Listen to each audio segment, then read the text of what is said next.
Hello everyone, आपका हमारे channel पर स्वागत है। बालक क्यों हंसा। चित्रकूट नगर में एक राजा रहता था। एक दिन वह शिकार खेलने जंगल में गया। घूमते घूमते वह रास्ता भूल गया और अकेला रह गया। थक कर वह एक पेड़ की छाया में लेटा कि उसे एक ऋषि कन्या दिखाई दी। उसे देखकर राजा उस पर मोहित हो गया।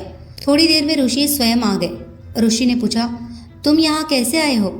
राजा ने कहा, मैं शिकार खेलने आया हूँ। ऋषि बोले, बेटा, तुम क्यों जीवों को मारकर पाप कमाते हो? राजा ने वादा किया कि मैं अब कभी शिकार नहीं खेलूंगा। खुश होकर ऋषि ने कहा, तुम्हें जो मांगना हो मांग लो। राजा ने ऋषि कन्या मांगी और ऋषि ने खुश होकर दोनों का विवाह कर दिया। राजा जब उसे लेकर चला तो रास्ते में एक भयंकर राक्षस मिला। बोला, मैं तुम्हारी रानी को खाऊंगा। अगर चाहते हो कि वह बच जाए तो 7 दिन के भीतर एक ऐसे ब्राह्मण पुत्र का बलिदान करो जो अपनी इच्छा से अपने को दे। और उसके माता पिता उसे मरते समय उसके हाथ पैर पकड़े। डर के मारे राजा ने उसकी वह बात मान ली। वह अपने नगर को लौटा और अपने दीवान को सब हाल कह सुनाया। दीवान ने कहा, आप परेशान न हो, मैं उपाय करता हूँ। इसके बाद दीवान ने 7 बरस के बालक की सोने की मूर्ति बनवाई और उसे कीमती गहने पहनाकर नगर नगर और गांव गांव घुमवाया।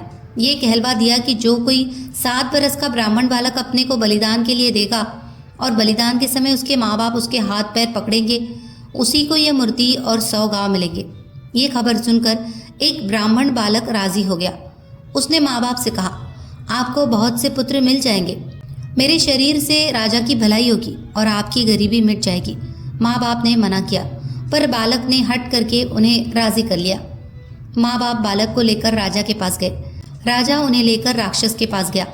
राक्षस के सामने माँ बाप ने बालक के हाथ पैर पकड़े और राजा उसे तलवार से मारने को हुआ। उसी समय बालक बड़े जोर से हंस पड़ा। इतना कहकर बेताल बोला, हे राजन, ये बताओ कि वो बालक क्यों हंसा?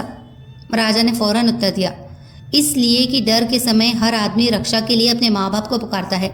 माता पिता न हो तो पीड़ितों की मदद राजा करता है। राजा न कर सके तो आदमी देवता को याद करता है। पर यहाँ तो कोई भी बालक के साथ न था। माँ बाप हाथ पकड़े हुए थे। राजा तलवार लिए खड़ा था और राक्षस भक्षक हो रहा था। ब्राह्मण का लड़का परोपकार के लिए अपना शरीर दे रहा था। इसी हर्ष से और अचरज से वह हंसा। इतना सुनकर बेताल अंतर्धान हो गया और राजा लौटकर फिर उसे ले आया। रास्ते में बेताल ने फिर कहानी शुरू कर दी।